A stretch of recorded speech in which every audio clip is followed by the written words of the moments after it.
Khi ốc sên ăn phân chim, những trứng ký sinh trùng trong phân sẽ xâm nhập vào cơ thể ốc sên và nở ra bên trong. Khi ốc sên lớn lên, những ký sinh trùng này sẽ di chuyển đến cuống mắt của ốc, làm cho cuống mắt của nó phình to và chuyển động theo dạng sọc xanh lá và trắng. Không chỉ vậy, ký sinh trùng còn kiểm soát hành vi của ốc sên, buộc nó bò lên các cành cây, nơi mà các loài chim dễ dàng phát hiện. Cuống mắt phình to của ốc sên trông giống như những con sâu ngon lành, thu hút chim.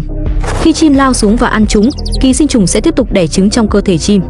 Những trứng này sau đó được thải ra ngoài cùng với phân chim, khởi đầu một vòng đời mới. Tương tự, khi một con chuột ăn phải thức ăn bị nhiễm ký sinh trùng Toxoplasma gondii, nó sẽ mất đi bản năng sợ hãi tự nhiên trước mèo. Sự thay đổi hành vi nguy hiểm này không phải ngẫu nhiên mà là kết quả của việc ký sinh trùng kiểm soát não bộ chuột.